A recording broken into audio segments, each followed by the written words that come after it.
마태복음 24장 45절부터 51절까지 제가 읽습니다. 충성되고 지혜 있는 종이 되어 주인에게 그 집 사람들을 맡아 때를 따라 양식을 나눠줄 자가 누구뇨? 주인이 올 때에 그 종에 이렇게 하는 것을 보면 그 종이 복이 있으리로다. 내가 진실로 너희에게 이르노니 주인이 그 모든 소유를 저에게 맡기리라.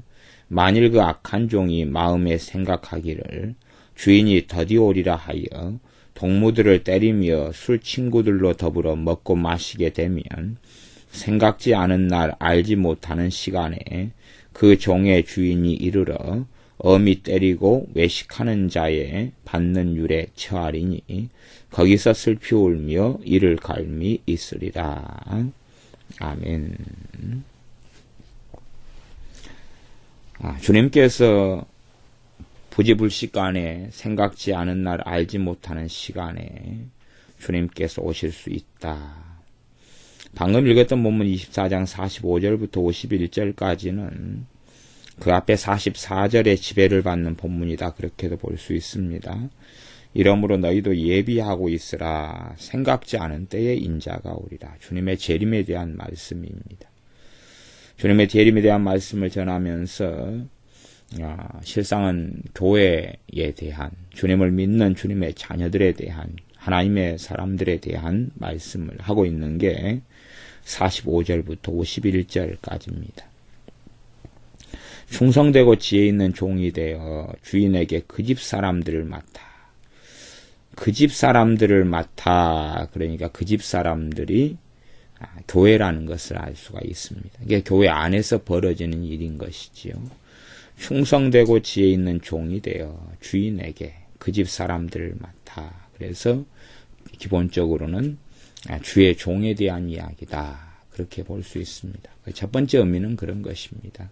첫 번째 의미는 하나님의 자녀가 살아가는, 함께 모여서 공동체를 이루고 살아가는 이 교회 안에 주의 종들이 얼마나 충성되고 지혜 있는 종이 되어서 주님의 뜻대로 양식을 나눠주겠느냐 하는 것입니다.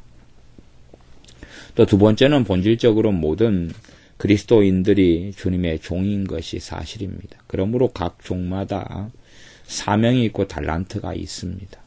아무도 독불장군으로는 주님 앞에서 살아갈 수 없기 때문에 모든 이들마다 다 지체됨이 있고 부르심이 있을 수밖에 없습니다. 그렇기 때문에 각자의 부르심을 통해서 서로를 섬겨가는 것이, 그것이 종의 부르심 가운데 하나가 됩니다. 그러므로 대부분의 신자들이 잘 이해하지 못하고 관심을 가지고 있지 않은 말씀 가운데 하나는 너희가 서로 사랑하라 하는 말씀입니다. 내가 새 계명을 주노니 너희가 서로 사랑하라. 신자 안에서의 사랑을 이야기하는 것이죠. 믿는 자 안에서의 사랑을 이야기합니다. 믿는 자 안에서 어떻게 성령님 안에서 하나가 될 것이냐. 어떻게 믿는 자 안에서 서로 간에 받은 부르심과 은혜로 서로를 섬겨줄 수 있을 것이냐. 그런 것입니다. 이게 사람들은 자꾸만 서로 사랑, 교회 안에서 사랑하는 것, 믿는 자 안에 사랑하는 것, 그것이 참으로 주님 앞에서 주님을 섬기는 것 중에 중요한 사명이라는 것을 자꾸만 망각하는 경향이 있습니다. 구제를 할 때도 실상은 믿는 자 안에서 구제가 가장 중요한 것이고, 그래서 세상에서의 것은 중심은 뭐냐 하면 복음을 전하는 것이 중심이 되어집니다. 사랑의 핵심은 형제 사랑인 것입니다. 형제 사랑이 핵심이 되는 것을 하나님 말씀, 전반적인 말씀의 흐름을 통해서 잊지 않아야 될 부분이 되어집니다. 그런데 어리석은 사람들은 믿지 않는 사람과 믿는 사람에 대한 형제 사랑과 이방인, 불신자에 대한 사랑을 동일한 관점에서 노는 사람들이 있는데 그것은 잘못되고 그릇된 관점이 되어집니다. 그 정도쯤이야 이제 복음서만, 특별히 요한복음 같은 말씀만 잘 읽어보아도 알 수 있는 부분이 되어집니다. 그래서 45절에 충성되고 지혜 있는 종이 되어, 첫 번째는 선생된 입장이 있는 지도자의 입장이 있는 종의 입장. 다음 두 번째는 각 신자들의 소명적인 사명적인 부르심인 지체됨에 대한 이야기로 해석할 수 있다. 이렇게 두 가지로 나누어 말씀드렸습니다. 그래, 충성되고 지혜 있는 종이 되어. 그래서 하나는 충성되다, 신실하다 하는 것이고, 그 다음에 어떤 종이냐 그러면 지혜 있는 종입니다. 그래서 성령의 기본적인 역사하심과 하나님의 말씀 안에 살아가는 삶이 바르게 되어질 때에 그 사람에게는 지혜가 따르게 된다라고 말씀해 왔습니다. 그래서 어떤 면에 성령 충만한 신자의 기본적인 모습과 양상이 지혜인 것이죠. 하나님께로부터 어떤 지시를 자꾸 받는 게 아니라 에베소서의 3장에 보면 지혜와 계시의 정신을 주사, 지혜와 계시의 영을, 지혜와 계시의 성령님을 주사 하는 것은 그 계시가 가장 기본적으로 어떤 형태냐 하면 지혜의 형태라는 것을 알 수가 있습니다. 앞에서도 지혜와 계시의 영이죠. 지혜가 먼저고 계시도 사실은 그 계시 안에서도 지혜가 함께 존재하는 양상이 맞는 양상이에요. 그러나 일반적으로 이제 계시를 협의적으로 좀 볼 때는 지식의 말씀, 꿈, 환상 이런 것을 주로 포함하는 이야기도 되어집니다. 하지만 성령 하나님의 특성은 지혜와 계시의 영에서 볼 때에 지혜라는 것이 앞서 나오는 것입니다. 그래서 많은 사람들이 하나님의 음성을 이야기할 때에 지혜가 음성의 첫 순위라는 걸 자꾸 기억하지 못하고 자꾸만 어떤 지시의 중심으로 하나님의 음성을 생각하는 경향이 아주 많아서 어그러져 가기가 너무 쉽다 그랬습니다. 그러므로 주님께서 주님의 재림에 대하여 말씀하시면서 하시는 말씀이 충성되고 지혜 있는 종이 되어 그러는 것입니다. 우리가 사도행전에 초대교회 7 집사님을 뽑을 때도 그 기준이 뭐냐 하면 지혜가 충만한 자를 뽑았다 하는 것입니다. 믿음 충만, 지혜 충만, 성령 충만. 그렇죠. 그래서 지혜가 충만한 사람을 뽑은 것이 7 집사님의 기준이었습니다. 충성되고 지혜 있는 종이 되어 주인에게 그 집 사람들을 맡아서 때를 따라 양식을 나눠줄 자가 누구냐. 때를 따라 양식을 나눠준다. 때에 따라서 양식이라는 이야기는 기본적으로 이 양식은 우리가 하나님의 말씀이라는 것을 알 수가 있습니다. 기본적으로 하나님의 말씀입니다. 그래서 첫 번째는 주의 종에 대한 이야기로 볼 수밖에 없는 부분이 있습니다. 때를 따라 양식을 나눠주는 건 양식은 하나님의 말씀을 이야기하는 양식입니다. 단지 물질적인 것을 넘어서서 하나님 말씀에 대한 게 가장 근본적인 게 됩니다. 그 앞에가 이제 때를 따라 그렇게 나오기 때문에 각 사람마다 믿음이 성장할 때마다 필요한 공급이 필요한 하나님 말씀이 다를 것이다 하는 것입니다. 물론 교회 성도님들이 있으면 모든 사람이 영적인 성장 과정을 같이 걸어가는 게 아니기 때문에 다 동일한 설교를 할 수밖에 없는, 대상이 같을 때는 같은 말씀을 전할 수밖에 없는 이치가 있습니다만, 그렇기 때문에 성령 하나님의 인도하심과 이끄심에 따라서 설교하는 것이 무엇보다 필요한 것이죠. 왜냐하면 그렇게 할 때에만이 똑같은 말씀을 듣는 다수가 있어도 각자가 때에 따라 다른 양식을 성령으로부터 오는 인도하심과 도우심을 통해서 오는 다른 양식의 말씀을 섭취할 수 있게 되기 때문에 그렇습니다. 46절 주인이 올 때에 그 종에 이렇게 하는 것을 보면 그 종이 복이 있으리로다. 그래서 지혜 있고 충성된 이런 종은 복이 있게 되는데 어떤 복이 있냐 그러면 내가 진실로 너희에게 이르노니 주인이 그 모든 소유를 저에게 맡기리라. 주인이 모든 소유를 저에게 맡긴다. 통치권을 허락하시고 하는 기타 등등의 우리가 말씀을 알고 있습니다. 고울의 권세를 차지하라 등등의 말씀 우리는 다른 본문을 통해서 볼 수가 있습니다. 그 모든 내용이 실제로 어떻게 이루어지는지까지는 알 수 없는 미지수에 속한 부분이 있습니다. 48절 만일 그 악한 종이 마음에 생각하기를 주인이 더디 오리라 하여. 그래서 자기 마음대로 하고 살아가는 것이죠. 자기가 주님의 자리에 앉아서 마음대로 하고 살아가는 그런 문제가 생겨서 악한 종의 삶을 살아간다. 그러면 그래서 마음에 생각하기를 주인이 더디오리라.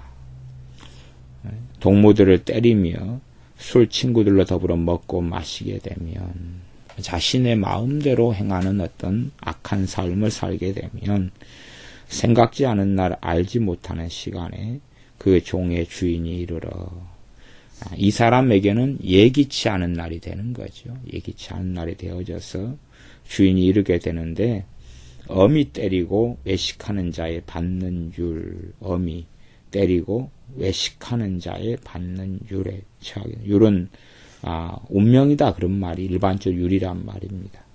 그냥 받는 그 몫을 율이라 그러기도 합니다. 목. 그래서 그걸 받는 그런 법적인 책임을 갖게 된다 하는 이야기입니다. 처하리니 어미 때리고 외식하는 자의 받는 율에 처하리니 거기서 슬피 울며 이를 갈미 있으리라. 이 형벌은 지옥에서 받는 형벌을 공통적으로 주님께서 말씀하실 때 슬피 울며 이를 갈미 있으리라는 말씀으로 말씀해 오셨습니다. 그러므로 이제 이 전체적인 말씀 가운데 첫 번째는 어떤 주의 종이라고 일컫는 사람이 그 사람이 악한 종으로서 살게 될 때는 그가 결코 지옥의 형벌을 면하거나 피할 수 없다는 것을 첫째는 말씀하고 있는 것입니다. 또한 두 번째는 일반적인 성도들에게도 다 해당되는 말씀의 의미가 될 것이기 때문에 그가 정말 신실하게 살지 아니하고 동무들을 때리며 술 친구들로 더불어 먹고 마시게 되면 세상적이고 세속적인 삶을 살아가는 것이죠. 그렇게 되어질 때에 생각지 않은 날 알지 못하는 시간에 그 종이 이르게 되는데 종의 주인이 주님께서 재림하시게 되는데 그때에 슬피 울며 이를 갈미 있는 그런 일이 벌어지게 됩니다. 슬피 울며 이를 가는 것이 그 사람의 상태가 이젠 더 악화된다는 것이고 그렇기 때문에 기본적으로 더 악화될 자리는 지옥의 자리밖에는 더 이상 없게 되어집니다. 그래서 하나님 말씀이 이 주님께서 하신 말씀이 계속하여 반복하는 말씀은 우리가 생각지 않은 날 알지 못하는 시간에 그 종의 주인이 오신다. 주님의 재림이 이렇게 이루어진다 하는 것입니다. 그 때와 시기는 주님께서 앞에 말씀하셨듯이 24장 36절에 그날과 그때는 아무도 모르나니 하늘의 천사들도 아들도 모르고 오직 아버지만 아시느니라. 그렇게 말씀하시는 거 모른다는 이야기입니다. 어떤 이들은 다른 구약 성경의 말씀을 가지고 그 하나님이 하시는 일을 그 종에게 선지자에게 보이신 다음에 행하신다 이런 것으로 하나님의 다른 말씀을 어그러뜨리려고 하는 경우도 있습니다만은 거기에 해당되는 이야기가 결코 아니게 되어집니다. 그렇기 때문에 어떤 이가 깨어있든지 그러지 않든지 간에 주님께서 오실 때는 모른다 하는 사실이 가장 기본적인 것이 됩니다. 대신에 이제 준비한 사람과 준비하지 않은 사람이 차이가 있는 것입니다.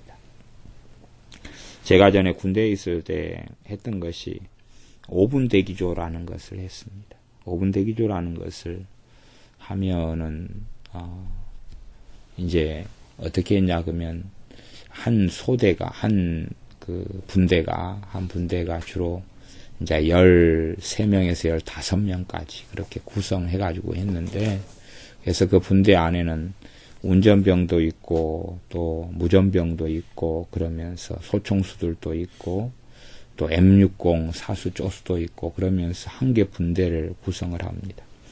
그래서 이제 5분 대기조라는 것은 특별한 일이 있고 비상이 걸려 있고 적군이 침입했거나 여러 가지 비상 상황 때 즉각적으로 출동해서 이런 임무를 수행하는 그런 가장 작은 단위 일을 구성하는 것이 5분 대기조였습니다. 저 같은 경우도 5분 대기조를 자주 했었죠. 5분 대기조는 굉장히 고통스러운 군대 생활을 합니다. 왜 고통스러운 군대 생활을 하냐 그러면 한여름에도 전투화를 이렇게 벗지 못하고 신고 자야 되고, 옆에는 총을 끼고 자야 되고, 머리맡은 철모를 그대로 놔야 되고, 한여름에도 모든 옷을 다 입고 자야 되기 때문에 그렇습니다. 새벽 2시에도 비상벨이 울리면 바로 뛰쳐나가서 반드시 5분 안에 모든 장비를 다 갖춘 다음에 그 다음에 밖에까지 움직여야 되고, 지정된 위치까지 출동이 다 돼야 되기 때문에 그렇습니다. 그렇기 때문에 자주 그 부대마다 우리는 또 전투부대로서 일을 할 때가 있었기 때문에 부대의 그 상황이 체크될 수밖에 없었고, 그래서 5분 안에 부대가 항상 출동이 가능한가, 그리고 자주 이제 비상을 한밤중이나 새벽이나 새벽 2시나 3시나 5시나 비상을 걸어서 그 부대 5분 대기조의 부대 운용을 테스트할 수밖에 없는, 테스트 당할 수밖에 없는 입장이었습니다. 그렇기 때문에 어떤 높은 사람이, 그런 사람을, 높은 사람 중에서 당직을 서는 사람이 있는데, 그런 사람을 이제 당직 사령이라 그럽니다. 사령은 영광급에서 서는 건데요. 그래서 당직 사령 같은 사람이 이제 오늘은 비상을 걸지 않겠다, 아니면 당직 사령 밑에 당직 사관이 있는데 당직 사관 정도의 선에서라도 비상을 걸지 않겠다, 그렇게 해주면 그날은 좀 더 편하게 잠을 잘 수 있었습니다. 물론 근데 그런 약속을 어쩌다가 한 번 있는 거지 가능하지 않은 약속이죠. 그래서 항상 이 5분 대기조의 비상 상황은 체크되고 점검될 수밖에 없는, 어떤 면에서 부대가 얼마나 잘 제대로 기동하고 있느냐 하는 것을 점검하는 거기 때문에 그렇습니다. 그런 입장에서 볼 때는 어떤 면에서 5분 대기조하고 비슷하다, 그렇게도 볼 수 있습니다. 주님이 재림에 오시는 것이요. 어떤 경우에는 병사들이 좀 빠지거나 그러면은 전투화도 벗고 자고, 총도 다른 데다가 놔두거나, 다른 데 놔둬도 이제 시건장치를 해가지고 잠가 놓는 그런 경우죠. 또 철모도 팽개쳐 놓거나, 아니면은 기본적으로 애워야 암고 같은 거 숙지하고 있지 않다거나, 5분 대기조 임무를 제대로 숙지하지 않고 있다거나, 그렇게 자기의 장비류들을 준비하지 않고 있는 상황들, 그런 상황들이 되어져서 이제 비상이 걸리면 그 사람들은 5분 안에 출동을 하지 못하게 되는 것입니다. 그렇게 될 때는 이제 심각한 문제가 그 병사 개인에게서나 또 부대 단위에서나 심각한 문책이 따라오게 되는 경우가 있습니다. 비상이 언제 걸릴지는 아무도 모릅니다. 아무도 몰라요. 그냥 일찍 사관이 비상을 안 걸면 그 위에 일찍 사령이 걸거나, 일찍 사령이 안 걸면 더 높은 상급 부대에서 걸기도 하고요. 그렇게 해서 비상이 언제 걸릴지 모르죠.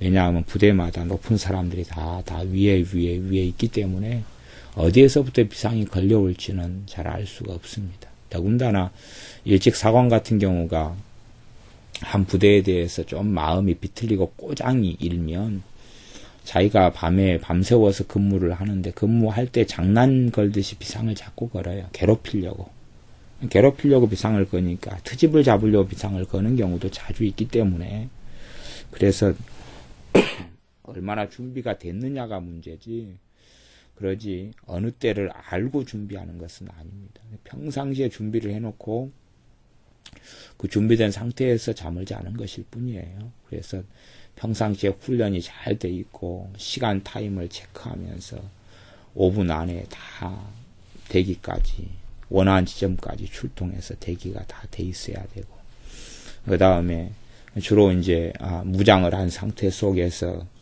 자가차까지도 이제 복사차까지도 대기를 해서 차 안에까지 탑승까지 다 돼야 되는 상황 같은 경우도 많이 있다, 그런 이야기입니다. 그런 것처럼 그날과 그 시를 알고서 대비하는 거라기보다는 평상시에 예비되어 있고 준비되어 있는 삶이지요.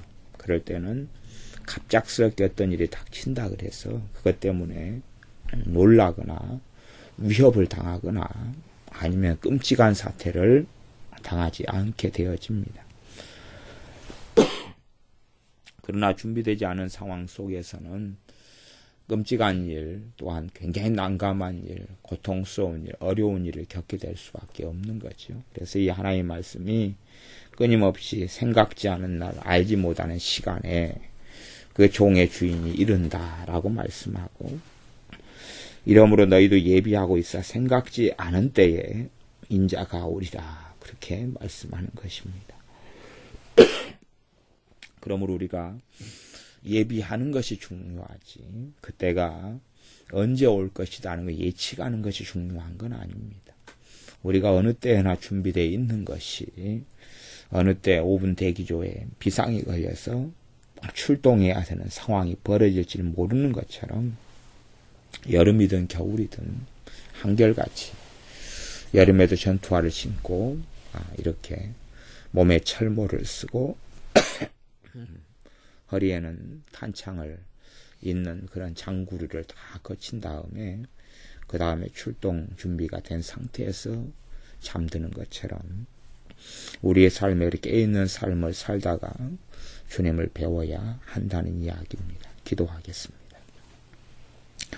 아버지 하나님, 생각지 않은 날, 알지 못하는 시간에 주님께서 인자가 오시는 것처럼 우리가 깨어있는 삶을 살다가 놀라지 않은 상태에서 주님을 뵙게 하여 주시옵소서. 예수님의 이름으로 기도하옵나이다. 아멘.